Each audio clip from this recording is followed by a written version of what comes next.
نحمده ونستعينه ونستغفره ونعوذ بالله من شرور أنفسنا ومن سيئات أعمالنا من يهده الله فلا مضل له ومن يضلل فلا هادي له وأشهد أن لا إله إلا الله وحده لا شريك له وأشهد أن محمدًا عبده ورسوله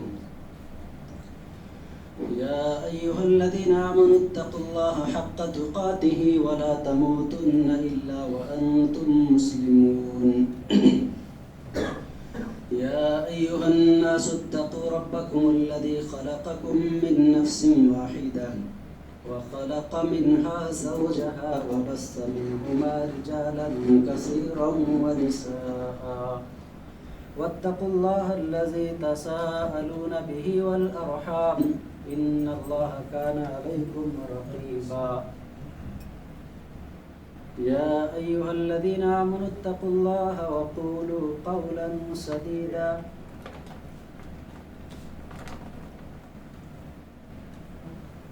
يصلح لكم أعمالكم ويغفر لكم ذنوبكم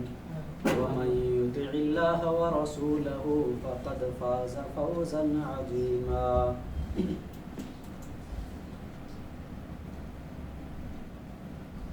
أما بعد فإن خير الحديث كتاب الله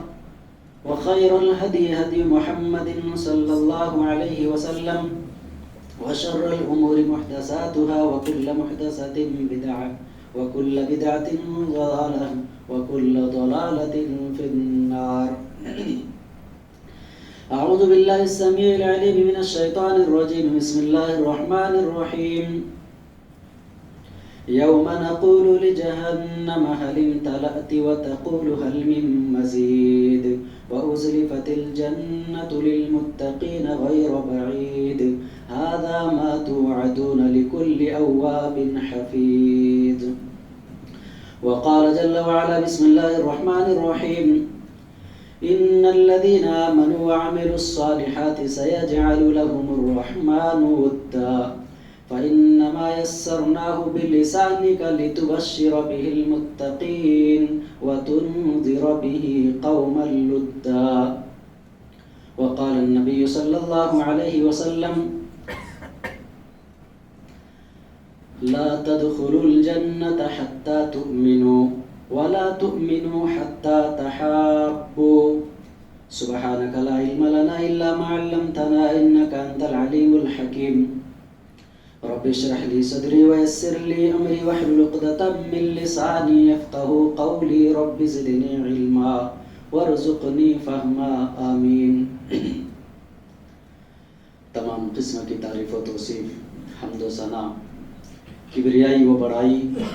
بزرگی و برتری اللہ وحدہ لا شریک کے لیے لائق و سزاوار ہے جو ہم سب کا خالق مالک رازق اور حقیقی پالنہار ہے سبحان اللہ و بحمدہ سبحان اللہ العظیم بعدہ ان تو بے شمار درود و سلام نازل ہو اللہ کے تمام نبیوں اور رسولوں پر خصوصاً ہمارے اور آپ کے آخری نبی امام کائنات سرور کونین جناب محمد رسول اللہ صلی اللہ علیہ وسلم پر آپ کے آل پر آپ کے اصحاب پر اللہم صلی علی محمد وعلی آلہ واصحابہ وبارک وسلم علیہ حاضرین جمعہ اسلامی بھائیوں بزرگوں ملت اسلامیہ کے غیور نوجوانوں آج کے اس خطبہ جمعہ میں آپ کے سامنے جس عنوان پر چند باتیں عرض کرنے کی سعادت حاصل کر رہا ہوں وہ ہے کہ اللہ کے نظر میں محبوب بندے حضرات میں اگر آپ سے ایک بات پوچھوں کہ بتائیے ہم میں خوش نصیب کون ہے اس سوال کا جواب ہر آدمی کی طرف سے اپنی سوچ اور اپنے فکر کے حساب سے مختلف ہوگا ہے نہیں کہ خوش نصیب کون ہے ایک انسان یہ کہے گا کہ آج اس وقت میں خوش نصیب وہ ہے جس کے پاس مال ہو، دولت ہو، کار ہو، بنگلے ہوں، دنیا کی ساری آشائشیں ہوں، وہ انسان خوش نصیب ہے۔ یہ اپنے ناحیے میں اپنی جگہ پر مسلم ہے، اس سے انکار نہیں ہے، لیکن آپ جانیے کہ حقیقت میں خوش نصیب وہ ہے جسے اللہ پسند کرتا ہے، جسے اللہ محبوب بناتا ہے، جو اللہ کی نظر میں چہیتا بن جائے، جو اللہ کی نظر میں پسندیدہ ہو جائے، وہ انسان واقعی خوش نصیب ہے۔ کیونکہ مال تو اللہ ایک کافر کو بھی دیتا ہے، دنیا کی آشائش منافق کو بھی دیتا ہے۔ جن چیزوں کو میں نے گنایا کہ اگر خوش نصیبی اس طرف ہوتی تو ایک انسان جس کو جو ایمان سے محروم ہے، اسلام سے محروم ہے، لیکن اللہ نے اسے مال بھی دیا، دولت بھی دیا، عارضی طور پر دنیا میں عزت بھی دی ہے، سیاسی پکڑ بھی عطا کیا ہے، لیکن جانیے کہ اس کے باوجود وہ انسان اللہ کی نظر میں محبوب نہیں ہے، تو آپ ہے نا واقعی قابل تعریف، وہ انسان لائق تحسین ہے جو اللہ کی نظر میں محبوب بن جائے۔ آئیے ذرا جانتے ہیں وہ کون سے اعمال ہیں جن کو کر کے ہم اور آپ بھی اللہ کی نظر میں چہیتا بن سکتے ہیں۔ کیا اس مسجد فردوس میں بیٹھے ہوئے مصلیان اور نوجوان، کیا آپ کی یہ خواہش نہیں ہے کہ اللہ رب العالمین کی نظر میں آپ پیارے بن جائیں؟ کیا آپ نہیں چاہتے ہیں کہ اللہ رب العالمین آپ کو اپنی نظر رحمت سے ڈھانپ لے اور آپ اس دنیا کے اندر بھی ساری سعادتوں کے ساتھ اخروی کامرانیوں سے ہمکنار ہو جائیں؟ یقیناً انسان کی خواہش ہوتی ہے، اور ایک مومن کی یہی آخری خواہش ہے۔ ہم نماز کیوں پڑھتے ہیں؟ روزہ کیوں رکھتے ہیں؟ ہم دیگر اعمال صالحہ کیوں کرتے ہیں؟ تاکہ اللہ کی رحمت ہمیں شامل حال ہو جائے اور اللہ اپنی نظروں میں مجھے محبوب بنا لے، یہی مقصد ہے۔ اگر اس کے سوا ہمارے اعمال صالحہ کا کوئی اور مقصد ہے تو یقین جانیے وہ مقصد پورے ہو جائیں گے، لیکن اللہ کی نظر میں ہم اور آپ محبوب نہیں بن سکتے۔ خطبہ مسنونہ کے بعد جو آیت کریمہ میں نے پڑھی ہے، اللہ جل شانہ ارشاد فرماتے ہیں، ان الذين آمنوا وعملوا الصالحات سيجعل لهم الرحمن ودا، کہ یقیناً وہ لوگ جو ایمان لائے اور عمل صالح کیے تو اللہ فرماتے ہیں سيجعل لهم الرحمن، تو اللہ رحمان ایسے لوگوں کے لیے قریب محبت کو پیدا کر دے گا۔ اور اللہ رب العالمین نے فرمایا انما یسرناہ بلسانک لتبشر بہ المتقین، کہ نبی ہم نے اس قرآن کریم کو آپ کی زبان پر بڑا سرل بنایا، بڑا آسان بنایا ہے، لتبشر بہ المتقین، تاکہ آپ متقیوں کو خوشخبریاں دے دیں، اور جو متقی نہیں ہیں، جو پرہیزگار نہیں ہیں، جو اللہ سے ڈرنے والے نہیں ہیں، جو جھگڑالو قسم کے لوگ ہیں، اس روئے زمین پر خرافات اور فسادات کو پھیلاتے ہیں، ایسے لوگوں کو آپ اللہ کی پکڑ سے ڈرا دیں۔ وَتُنذِرَ بِهِ قَوْمًا لُدًّا، تاکہ آپ اس قرآن کے ذریعہ جھگڑالو قسم کے لوگوں کو آگاہ کر دیں۔ اور اللہ کے نبی صلی اللہ علیہ وسلم نے فرمایا کہ لا تدخلوا الجنت حتی تؤمنوا، اے لوگو تم جنت میں داخل نہیں ہو سکتے یہاں تک کہ تم ایمان لے آؤ، ولا تؤمنوا، اور تم مومن نہیں ہو سکتے یہاں تک کہ آپس میں ایک دوسرے سے محبت کرنے لگو۔ اللہ اکبر۔ تو یہ محبت جو دل کا عمل ہے، یہ انسان اگر انجام دے دے تو انسان باکمال مومن بن جاتا ہے۔ اور اسی وجہ سے اگر ایک انسان اپنے دل کو پاک و صاف کر لے تمام ان غلاظتوں سے، تمام ان اوصاف رذیلہ سے جسے اللہ ناپسند کرتا ہے، تو محض دل کے اس عمل کی وجہ سے وہ اللہ کی نظر میں بھی چہیتا بن جاتا ہے، اور وہ انسان لوگوں کی نظر میں بھی وہ انسان چہیتا بنتا ہے۔ صحیح بخاری کی حدیث ہے، حضرت ابو ہریرہ رضی اللہ عنہ راوی ہیں، وہ بیان کرتے ہیں کہ اللہ کے رسول صلی اللہ علیہ وسلم نے ارشاد فرمایا کہ ان اللہ اذا احب عبدا، جب اللہ کسی بندے سے محبت کرنے لگتا ہے، اللہ اکبر، ہمارا وہ معبود، وہ پالنہار، وہ ہمیں روزیاں دیتا ہے۔ اب انسان ذرا سوچے ہم کو کتنی نعمتوں سے اس پروردگار نے نوازا ہے، کیا ہم ان نعمتوں پر شکر گزاری زندگی بھر کریں گے؟ ہو سکے گا؟ نہیں ہو سکتا۔ وہ پروردگار بندے سے سبحان اللہ محبت ہی کرتا ہے، اور ایسی محبت جب انسان اس انسان سے اللہ محبت کرنے لگتا ہے تو یقین جانیے ساری خرابیاں اس انسان سے چھوٹ جاتی ہیں، اور وہ سراپا ایک فرشتہ نما انسان بن جاتا ہے۔ میرے بھائیوں، اللہ رب العالمین اس حدیث پاک کے اندر پیارے نبی صلی اللہ علیہ وسلم فرماتے ہیں اذا احب عبدا، جب کسی بندے سے اللہ محبت کرتا ہے تو جبریل علیہ السلام کو بلا کر کے کہتا ہے کہ اے جبریل میں اس بندے سے محبت کرتا ہوں، اے جبریل تو بھی محبت کر۔ چنانچہ حضرت جبریل علیہ السلام اس سے بھی محبت کرنے لگتے ہیں۔ پھر جبریل امین ثم ینادی فی السماء، پھر جبریل امین آسمان میں ندا لگاتے ہیں، یا اہل السماء، اے آسمان والو، اے فرشتوں سنو، یہ بندہ ایسا ہے جس سے اللہ محبت کرتے ہیں، لہذا تم لوگ بھی محبت کرو۔ فَيُحِبُّهُ أَهْلُ السَّمَاء، تو تمام آسمان کے نورانی مخلوقات اس سے محبت کرنے لگتے ہیں۔ فَتُوزَعُ الْقُبُولُ فِي الْأَرْضِ، پھر زمین کے اندر اس کی مقبولیت بھی رکھ دی جاتی ہے کہ جو انسان اپنے شائستہ اعمال کی وجہ سے، اپنے حسن اخلاق کی وجہ سے، اپنے کردار اور گفتار کی وجہ سے جو انسان اللہ کے نظر میں محبوب بن جائے، جو انسان جبریل امین کے نظر میں محبوب بن جائے، جو انسان تمام فرشتوں کے نظر میں پیارا ٹھہر جائے، پھر تو اللہ رب العالمین دنیا کے دیگر مخلوقات کے درمیان بھی اس انسان کی عزت کو بڑھا دیتا ہے اور اسے محبوب اور چہیتا بنا دیتا ہے۔ تو میرے بھائیو، کیا آپ بننا چاہیں گے؟ بننا چاہیں گے نہیں؟ انشاءاللہ ضرور۔ سب سے پہلی چیز ہم کو اور آپ کو جو کرنا ہے، جو بھی کچھ ہم عمل کی بنیاد پر کریں، نیک عمل جسے ہم کریں، وہ محض کتاب اللہ اور سنت رسول سے ثابت شدہ عمل کو کریں، حسن اخلاص سے۔ اگر اخلاص نہ ہو تو وہ عمل بھی ہمارے لیے وبال جان ہے۔ امام حسن بصری رحمۃ اللہ علیہ کہتے ہیں کہ ایک مرتبہ ایک آدمی نے نماز پڑھنا شروع کیا۔ افضل عبادتوں میں نماز ہے نا، افضل العبادہ کیا ہے؟ الصلاۃ علی وقتہا، نماز کو اس کے وقت پر پڑھنا افضل عبادت ہے۔ وہ کہتے ہیں نماز پڑھنا شروع کیا، اس کا مقصد کیا تھا؟ اس کا مقصد تھا کہ میں صرف لوگوں کے نظر میں پیارا بن جاؤں، لوگ مجھے اچھا کہنے لگیں۔ امام حسن بصری کہتے ہیں مہینہ گزرا، 2 مہینہ گزرا، 6 مہینہ گزر گیا، دیکھو مسجد میں سب سے پہلے آ رہا ہے، سب سے آخر میں جا رہا ہے، لیکن اس کا مقصد، اس کی نیت خالص نہیں تھی اللہ کے لیے۔ سب لوگ اس کو کہنے لگے کہ وہ تو بڑا ریاکار ہے، ہر شخص کی زبان پہ یہی کہ وہ بڑا ریاکار ہے، آدمی اچھا نہیں ہے۔ اس نے کہا کہ 7 مہینے گزر گئے، اب تک میں اپنے مقصد میں کامیاب نہیں ہوا۔ چنانچہ اس دن سے اس نے ارادہ کر لیا، اللہ سے اس نے توبہ کی کہ اللہ اب میں جو بھی عمل کروں تیری رضا کے لیے کروں، تیری خوشنودی کے لیے کروں۔ چنانچہ اس دن سے اس کی زندگی میں ایک اہم موڑ آتا ہے کہ وہ اللہ کی رضا کے لیے عمل صالح کرتے ہیں۔ مہینہ، 2 مہینہ، 4 مہینہ نہیں گزرے کہ ہر انسان کہنے لگا ارے وہ تو بڑا اللہ والا ہو گیا، وہ انسان بڑا چہیتا ہو گیا۔ تو دیکھیے ہمارے اور آپ کے اندر مخلص کے ساتھ ہم حسن عمل کو کریں، اس لیے کہ آج ہم لوگ یہ سمجھتے ہیں یا لوگوں میں کچھ لوگوں کا یہ خیال ہے کہ انسان اگر اچھے اور اعلیٰ قسم کے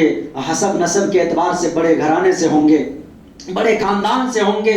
یا اسی طریقے سے جو سادات کے گھرانے سے ہوتے ہیں، تو لوگ یہ سمجھتے ہیں کہ ہمارے لیے فلاں صاحب بخشش کرا لیں گے۔ یقین جانیے یہ دھوکہ ہے، یہ سراسر دھوکہ ہے، اس لیے کہ اللہ کے نبی صلی اللہ علیہ وسلم نے فرمایا ہے من بطأ به عمله لم يسرع به نسبه، کہ جس انسان کو اس کا عمل اسے پیچھے ڈھکیل دے، جس انسان کو اس کا عمل اسے کوتاہ بنا دے، اس انسان کو اس کا حسب و نسب اسے آگے اللہ کے ہاں نہیں بڑھا سکتا ہے۔ اس لیے سب سے پہلی چیز اور بنیادی چیز ہم کو کرنی ہے ایمان اور عمل صالح، یہ دونوں درست کر لیجئے، اللہ ہم سے اور آپ سے محبت کرنے لگے گا۔ اللہ ایسے لوگوں سے محبت کرتا ہے۔ دوسری چیز ہے کہ تقویٰ ہمارے اور آپ کی زندگی کے اندر آنی چاہیے۔ دیکھیے تقویٰ جانتے ہیں، سننے میں بڑا چھوٹا لفظ ہے، میں اللہ کی قسم کہتا ہوں کہ انسان کی زندگی میں، مومن کی زندگی میں تقویٰ جیسی صفت آ جائے تو یقین جانیے کہ پھر اس انسان کے سارے اعمال درست ہو سکتے ہیں۔ اس لیے تقویٰ کہتے ہیں بچنے کے، پرہیزگاری اختیار کرنے کے، ہر وہ چیز جو اللہ اور اس کے رسول کے منشا کے خلاف ہو اس کی طرف اس کا قدم کبھی نہیں اٹھتا ہے۔ اور ایسے ہی لوگوں کو اللہ رب العالمین پسند کرتا ہے، ایسے ہی لوگوں کو اللہ رب العالمین اپنے نگاہ میں چہیتا بناتا ہے، ایسے ہی لوگوں سے اللہ تعالیٰ محبت کرتا ہے۔ قرآن مقدس اٹھائیے، اللہ رب العالمین سورہ توبہ کے اندر فرماتے ہیں ان اللہ یحب المتقین، کہ یقیناً اللہ رب العالمین متقیوں کو پسند کرتا ہے، متقیوں سے محبت کرتا ہے۔ اور یہی نہیں بلکہ آپ قرآن مقدس کو اٹھا کے دیکھیں گے تو اللہ رب العالمین نے فرمایا بلا من اوفى بعهده واتقى فإن الله يحب المتقين، کہ وہ انسان جس نے کہ اللہ کے عہد و پیمان کو پورا کیا،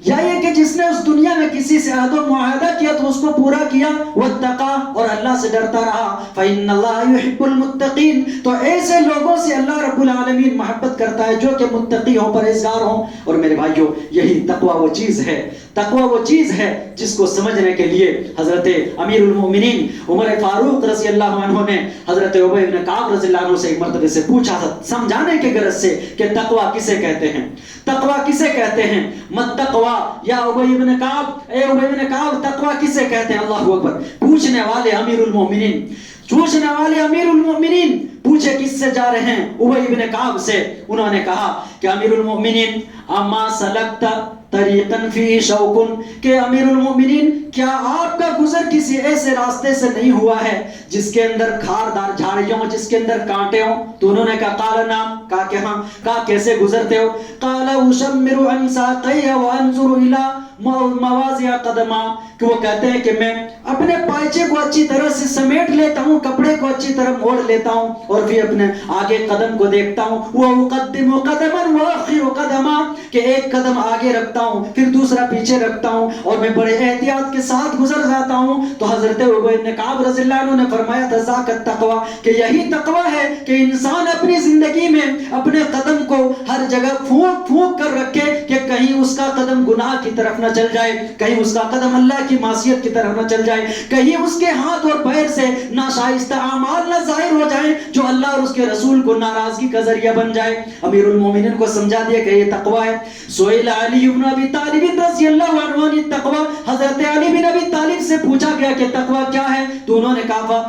کہا یہ جملہ سنتے جائیے، اے مسجد فردوس میں بیٹھے ہوئے میرے نوجوان بھائیوں، حضرت علی رضی اللہ عنہ کا یہ قول سنتے جائیے۔ انہوں نے کہا تھا الخوف من الجلیل والعمل بالتنزیل والرضا بالقلیل والاستعداد لیوم الرحیل۔ وہ انسان متقی ہے جو خلوت میں بھی جلوت میں بھی اپنے پالنہار سے ڈرتا ہو، وہ انسان متقی ہے جو قرآن و سنت پر عمل کرتا ہو، وہ انسان متقی ہے جو قدر کفاف روزی پر بھی قناعت سے زندگی گزار رہا ہو، حرام کے ذریعے مال نہ کمانے کی سوچتا ہو۔ اور فرمایا والاستعداد لیوم الرحیل، وہ انسان پوری زندگی بھر اللہ رب العالمین سے ملاقات کے دن کے لیے تیاری بھی کر رہا ہو۔ یہ چاروں چیزیں ہمارے اور آپ کے اندر ہے تو یقین جانیے کہ ہم ان لوگوں میں سے ہیں جس سے اللہ محبت کرتا ہے، اس لیے کہ اللہ رب العالمین نے، اور یہی وجہ ہے کہ پیارے نبی صلی اللہ علیہ وسلم کی سیرت کو ہم دیکھیں تو پیارے آقا صلی اللہ علیہ وسلم کی دعاؤں میں سے ایک دعا یہ ہوا کرتی تھی جو آپ فرمائے مانگا کرتے تھے، اپنے پروردگار سے، اپنے پالنہار سے مناجات میں مشغول ہو کر کہا کرتے تھے اللہم انی اسألک الہدی والتقی والعفاف والغنی، اے اللہ میں تجھ سے ہدایت مانگتا ہوں، اے اللہ میں تجھ سے تقوی مانگتا ہوں، اے اللہ میں تجھ سے بے نیازی کا سوال کرتا ہوں۔ ہمارے اور آپ کی زندگی کے اندر بھی یہ چیزیں ہونی چاہیے، اس لیے کہ اگر یہ چیزیں آ جائیں تو یقیناً ہم اللہ کی نظر میں محبوب بندے بن سکتے ہیں۔ تیسری چیز ہے کہ توبہ اور طہارت و پاکیزگی۔ دیکھیے اسلام میں توبہ کرنے والوں کی بڑی فضیلت ہے، اور توبہ کرنے والے بندے سے اللہ محبت کرتا ہے۔ جانتے ہیں حدیث پاک میں نبی مکرم صلی اللہ علیہ وسلم نے بڑی فضیلت بیان کی ہے توبہ کرنے والے کی بھی اور طہارت و پاکیزگی اختیار کرنے والوں کو بھی، اس لیے کہ طہارت و پاکیزگی کا یہ مقام ہے جس کو میں ایک لفظ میں کہتا ہوں کہ طہارت و پاکیزگی اسلام میں وہ حیثیت ہے کہ اسے نصف دین کہا گیا ہے۔ الطہور شطر الایمان، کہ طہارت و پاکیزگی یہ نصف ایمان ہے۔ اور نبی مکرم صلی اللہ علیہ وسلم نے فرمایا توبہ کرنے والوں کے تعلق سے کل بنی آدم خطاء وخیر الخطائین التوابون، کہ ہر بنی آدم گناہگار ہے، سیاہکار ہے، خطا کار ہے، بہترین گناہگار وہ ہے جسے اللہ پسند نہ کرتا ہے وہ کہ اللہ کی طرف کثرت سے توبہ کرنے والا ہو، اللہ کی طرف رجوع کرنے والا ہو۔ اور اللہ رب العالمین نے ان دونوں کے سلسلے میں فرمایا صحابہ کی شان وہ تھی کہ قباء میں، مسجد قباء کے اندر اس بستی میں بسنے والے کچھ ایسے صحابہ تھے جو طہارت و نفاست و پاکیزگی کو بہت زیادہ پسند کرتے تھے۔ وہ جہاں پانی استعمال کرتے تھے وہیں اپنی قضاء حاجت کے لیے مٹی اور ڈھیلے کا استعمال کر دیتے تھے تاکہ زیادہ صفائی اور ستھرائی ہو جائے۔ چنانچہ اللہ رب العالمین نے سورہ توبہ کے اندر فرمایا فیہ رجال یحبون ان یتطہروا واللہ یحب المطہرین۔ اللہ رب العالمین نے فرمایا اس مسجد قباء کے اندر ایسے ایسے ہمارے بندے ہیں، ایسے بندے ہیں جو خوب طہارت و پاکیزگی کو ہونا پسند کرتے ہیں. اور اللہ رب العالمین نے فرمایا واللہ یحب المطہرین، تو اللہ ایسے پاک بازوں کو پسند فرماتا ہے. اور اللہ نے فرمایا ان اللہ یحب التوابین ویحب المتطہرین، کہ یقیناً اللہ رب العالمین توبہ کرنے والوں کو اور خوب طہارت و پاکیزگی حاصل کرنے والوں کو محبت کرتا ہے، ان سے اللہ محبت کرتا ہے. لہٰذا ہم چاہتے ہیں، دیکھیں پاکیزگی میں صرف کپڑے کی صفائی نہیں ہے، دلوں کی طہارت اصل طہارت ہے. ورنہ اللہ مشرکوں کو نجس کیوں کہتا ہے، کافروں کو ناپاک کیوں کہتا ہے؟ اللہ اصل طہارت کپڑے کی چمک نہیں ہے، اصل طہارت دلوں کی طہارت ہے، دلوں کی پاکیزگی ہے. دلوں کو شرک سے، کفر سے، بدعتوں سے پاک رکھیے، اس کے بعد کپڑے کی باری آتی ہے. اندر کی طہارت وہ اصل ہے. اس لیے میں بولتا ہوں، اور توبہ بھی انسان کہاں سے کرے؟ ظاہری دکھاوا نہیں، مخلص ہو کر کے اخلاص کے ساتھ دل کی گہرائیوں سے توبہ کرے، جب جا کر کے ان اللہ یحب التوابین ویحب المتطہرین، کہ اللہ توبہ کرنے والوں کو پسند کرتا ہے اور اس سے محبت کرتا ہے. اور اسی طریقے سے اللہ رب العالمین پاک بازوں کو پسند کرتا ہے. میرے بھائیو، آج ہمارا اور آپ کا المیہ یہ ہے، ہم اور آپ اللہ رحم کرے تو رحم کرے، ورنہ کتنے ایسے لوگ ہیں بظاہر کپڑے سے بڑے صاف نظر آئیں گے، بظاہر کپڑے سے بڑے صاف اور ستھرے نظر آئیں گے، لیکن ان کے اعمال کو دیکھ لیا جائے، ان کے کردار کو دیکھ لیا جائے، ان کے اخلاق کو دیکھ لیا جائے، ان کی باطن کو دیکھ لیا جائے، تو انسان غیر مخلوق بھی اس سے شرم محسوس کرنے لگیں. میرے بھائیوں، ہمیں بڑی ضرورت ہے اس بات کی کہ ہم اپنے ظاہر اور باطن کی اصلاح کر لیں. تو یہ تیسرے لوگ ہیں. اسی طریقے سے چوتھے قسم کے لوگ ہیں جسے عدل و انصاف کرنے والے لوگ. ہمارے سماج اور معاشرے کے اندر کچھ ایسے لوگ بھی ہوتے ہیں جن کو اللہ اثر و رسوخ عطا کرتا ہے، جن کو اللہ معاشرے کے اندر بڑا بناتا ہے. تو یقین جانیے، آپ صرف عہدہ اور ذمہ داری لے کر کے بڑا نہ بنیے، بلکہ آپ کا ہر ماحول میں اللہ رب العالمین ان لوگوں کو پسند کرتا ہے، اللہ تعالیٰ ان لوگوں سے محبت کرتا ہے جو لوگ سماج اور معاشرے کے اندر تمام معاملے کے اندر انصاف سے کام لیتے ہیں. وہ انسان جو اپنی اولاد کے سلسلے میں انصاف کرتا ہے، وہ انسان جو اپنے تحت کام کرنے والے لوگوں کے درمیان انصاف کرتا ہے، وہ انسان جو لوگوں کے بیچ پنچایتی کرتے ہوئے، فیصلہ کرتے ہوئے انصاف کرتا ہے، وہ انسان جو جب کبھی بھی معاملہ آ جائے تو ان تمام معاملے میں انصاف سے نہیں نکلتا ہے. تو اللہ رب العالمین نے ایسے لوگوں کے بارے میں فرمایا وَاقْسِطُوا إِنَّ اللَّهَ يُحِبُّ الْمُقْسِطِينَ، کہ لوگوں تم جب بھی کسی معاملے کے اندر انصاف کرنے کی باری آئے تو کبھی بھی انصاف کا دامن نہ چھوڑنا، ہر حال میں انصاف فیصلہ کرنا، چاہے وہ تمہارے نفس کے خلاف جائے، چاہے وہ تمہارے رشتہ دار کے خلاف ہو جائے، چاہے وہ فیصلہ تمہاری اپنی اولاد کے خلاف کیوں نہ ہو، لیکن انصاف پر مبنی فیصلہ ہونا. اگر تمہارا یہ کردار رہا، تمہارے یہ اعمال رہے، تو اللہ فرماتا ہے وَأَقْسِطُوا إِنَّ اللَّهَ يُحِبُّ الْمُقْسِطِينَ، کہ لوگوں تم انصاف کرو، اگر تم اللہ کی محبت چاہتے تو انصاف کرو، اس لیے کہ اللہ تعالیٰ ایسے انصاف پرور لوگوں کو پسند کرتا ہے، ایسے انصاف پرور لوگوں سے اللہ محبت کرتا ہے. اگر ہم اور آپ بھی اللہ کی محبت چاہتے ہیں تو ہم بھی اپنی زندگی میں اپنی اولاد کے ساتھ، اپنے رشتہ داروں کے ساتھ، لوگوں سے لین دین کرتے ہوئے، یا یہ کہ کبھی ہمیں فیصلہ کرنے کا موقع آئے تو وہاں بھی آج لوگ کیا کرتے ہیں، لوگ رشوت لے کے بے انصافی کر جاتے ہیں. ایسے لوگوں کو اللہ پسند نہیں کرتا ہے، ایسے لوگوں کو اللہ پسند نہیں کرتا ہے. تو اس لیے عدل و انصاف کا کیا مقام ہے، اور اس قدر عظیم الشان مقام ہے ایسے لوگوں کا کہ آپ جانتے ہیں کہ اللہ کے رسول صلی اللہ علیہ وسلم نے ایک موقع سے ارشاد فرمایا کہ عدل و انصاف کرنے والا انسان وہ ہوگا روز قیامت کہ اللہ رب العالمین ایسے لوگوں کو پکار رہے ہوں گے، ایسے لوگوں کو پکاریں گے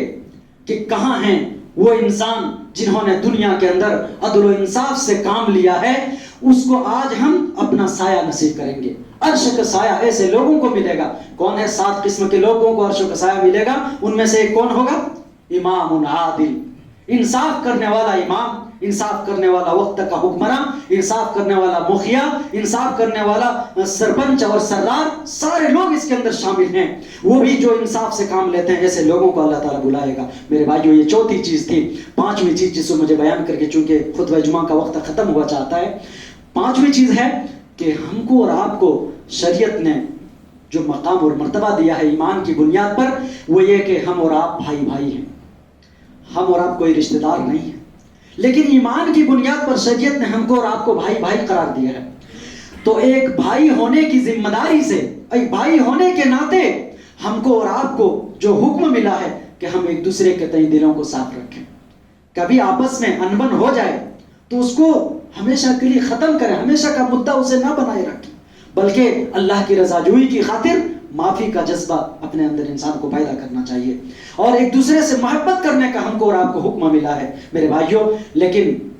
ہم انسان ہیں کہ معمولی چیزوں پہ ہم مدعا بنا لیتے ہیں، آپس میں نفرتیں کرنے لگتے ہیں، آپس میں کٹ جاتے ہیں، جبکہ مومن کو ایک دوسرے مومن کے تعلق سے اللہ کے نبی صلی اللہ علیہ وسلم نے ایک جسم کے مانند قرار دیا ہے کہ ایک جسم کا ایک حصہ کہیں اگر اسے تکلیف ہوتی ہے اس حصے کو تو پورا حصہ وہ محسوس کرتا ہے. تو یہ چیز ہمارے اور آپ کے اندر ہونی چاہیے، اس لیے کہ اگر ہم اور آپ اللہ کی رضا جوئی کی خاطر ایک دوسرے سے محبت کریں گے،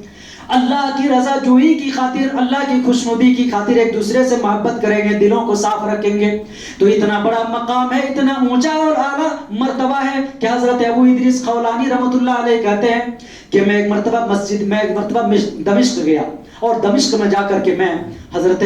صحابی رسول معاذ بن جبل رضی اللہ عنہ سے ملاقات کی.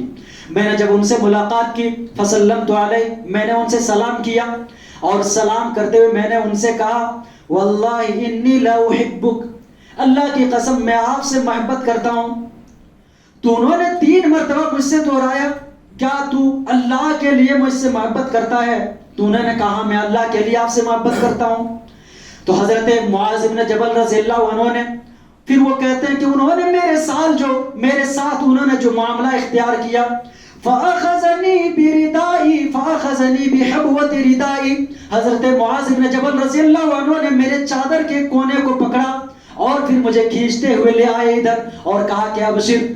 تجھے میں ایک بشارت سناتا ہوں، تجھے میں ایک خوشخبری سناتا ہوں کہ وہ انسان جو اللہ تعالیٰ کی رضا کی خاطر ایک دوسرے سے محبت کرتا ہے، اللہ کی خوشنودی کی خاطر ایک دوسرے کو پسند کرتا ہے، اللہ کی رضا جوئی کی خاطر ایمان کی بنیاد پر وہ محبت کرتا ہے. تو میں نے پیارے نبی صلی اللہ علیہ وسلم سے فرماتے ہوئے سنا کہ اللہ کے نبی صلی اللہ علیہ وسلم فرماتے ہیں کہ اللہ تبارک و تعالیٰ کہتا ہے یا روز قیامت کہے گا وجبت محبتی للمتحابین فیہ وللمتجالسین فیہ وللمتزاورین فیہ وللمتبازلین فیہ. اللہ کے نبی صلی اللہ علیہ وسلم، یہ صحیح ترغیب و ترہیب کی روایت ہے، علامہ البانی نے اسے صحیح قرار دیا. وہ کہتے ہیں کہ اللہ کے نبی صلی اللہ علیہ وسلم فرماتے ہیں کہ اللہ تعالیٰ کہے گا روز قیامت کہ کہاں ہے میری محبت، میری خاطر محبت کرنے والے لوگوں کے لیے میری محبت واجب ہو گئی ہے. ایک دوسرے سے مل بیٹھنے کے لیے میری محبت کی خاطر دنیا کے اندر مل بیٹھتے تھے، ان کے لیے میری محبت واجب ہو گئی ہے.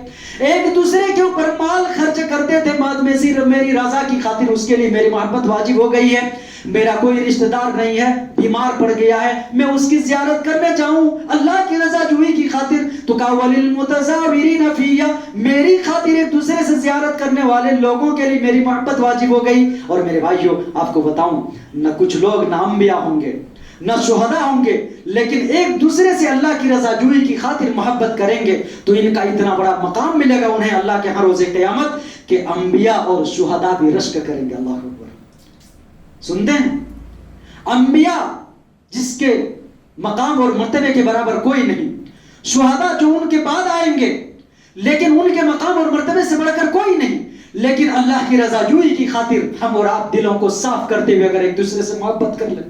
ٹوٹ کر ایک دوسرے کو اللہ کی رضا جوئی کی خاطر ایک دوسرے کی بھلائی کی خاطر ہم محبت کر لیں، تو اللہ کے نبی صلی اللہ علیہ وسلم کہتے ہیں تمہارا یہ ادنا عمل رب العالمین کی نگاہ میں وہ محتب شان عمل ہوگا کہ اللہ کے نبی صلی اللہ علیہ وسلم کے پیارے صحابی حضرت عمر بن خطاب رضی اللہ عنہ کہتے ہیں کہ میرے ان کانوں نے پیارے پیغمبر صلی اللہ علیہ وسلم سے فرماتے ہوئے سنا، کہا کہ یہ روز قیامت کچھ لوگ آئیں گے، وہ لوگ نہ نبی ہوں گے، ما ہم انبیاء ولا شہداء، نہ ہی وہ انبیاء میں سے ہوں گے نہ وہ شہداء میں سے ہوں گے، یضبطہم الانبیاء والشہداء، لیکن انبیاء اور شہداء ان کے شان، ان کے منقبت اور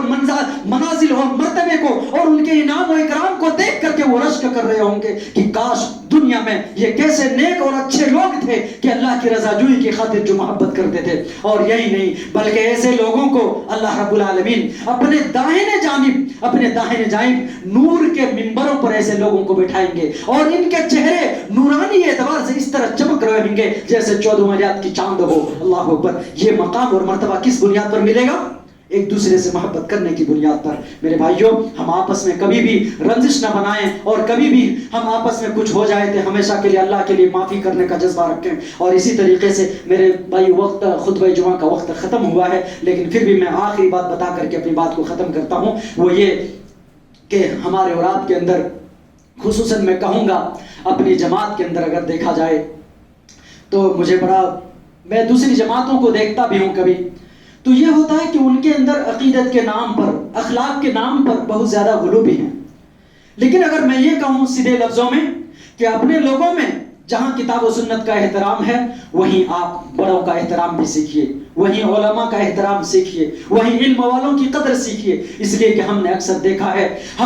دیکھا ہے کہ ہمارے اندر بد اخلاقی کے شکار ہم کہیں نہ کہیں کہ ہمارے اندر اخلاقی پہلو بہت جو ہے دبی ہوئی ہے, بہت گری ہوئی ہے. اس کو نوجوان احاطہ کیجئے, اس کو عرفہ کیجئے. اس لیے کہ ہمارا اور آپ کا اگر اخلاق بہتر ہو جائے, ہمارا اور آپ کا کردار سنور جائے تو یقین جانیے کہ پیارے نبی صلی اللہ علیہ وسلم جس مقصد کے تحت دنیا میں بھیجے گئے وہ مقصد میں ہم پورے کرنے میں اترے آئیں گے. اس لیے کہ اللہ کے نبی صلی اللہ علیہ وسلم نے فرمایا بعثت لأتمم مکارم الاخلاق, کہ لوگوں مجھے دنیا کے اندر بھیجا ہی گیا اس واسطے کہ میں حسن اخلاق کی تکمیل کر دوں, حسن اخلاق کو میں مکمل کر دوں. اور اللہ کے نبی صلی اللہ علیہ وسلم نے فرمایا کہ جو انسان اخلاق کو سنوارتا ہے وہ انسان ان لوگوں کے برابر ہو جائے گا جو مجاہد اور روزہ رکھ کر بھی اس مقام کو نہیں پا سکتے, ان لوگوں کے برابر ہو جائے گا محض حسن اخلاق کی بنیاد پر. اللہ کے نبی صلی اللہ علیہ وسلم نے فرمایا اثقل شیء فی المیزان یوم القیامت الخلق الحسن. اللہ کے نبی صلی اللہ علیہ وسلم نے فرمایا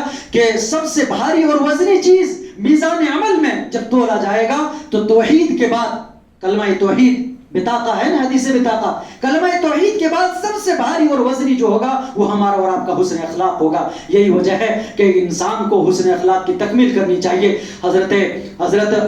سعد بن ابی وقاص رضی اللہ عنہ غالباً راوی ہیں, وہ بیان کرتے ہیں کہ اللہ کے رسول صلی اللہ علیہ وسلم کی خدمت میں ہم لوگ بیٹھے ہوئے تھے کہ چند اصحاب آئے اور انہوں نے کہا کہ اللہ کے رسول صلی اللہ علیہ وسلم من ہم عباد اللہ من احب عباد اللہ الی اللہ, کہ اللہ کے رسول صلی اللہ علیہ وسلم آپ بتائیے کہ اللہ کی نظر میں کون انسان ہے جو سب سے زیادہ پسندیدہ ہے, کون انسان ہے جو سب سے زیادہ محبوب ہے, کون انسان ہے جسے اللہ محبت کرتا ہے. تو پیارے نبی صلی اللہ علیہ وسلم نے جواب میں فرمایا تھا احسنہم خلقا, اس انسان سے اللہ محبت کرتا ہے جن سے اخلاق بہتر ہوں, جن کے اخلاق بہتر ہو جائیں. میرے بھائیوں ہم اور آپ چاہتے ہیں کہ اللہ ہم سے محبت کرے تو ہمیں اپنے اخلاق کو سنوارنا ہوگا, اپنے کردار کو بہتر بنانا ہوگا. اور میرے بھائیوں یہ چونکہ خطبہ جمعہ کا وقت ختم ہوا ہے, آخری بات بتا دوں, میرے خیال سے بتانا مناسب نہیں یہ کہ ہماری اور آپ کی زندگی میں اطاعت رسول زندگی کے ہر پہلو میں ہونا چاہیے,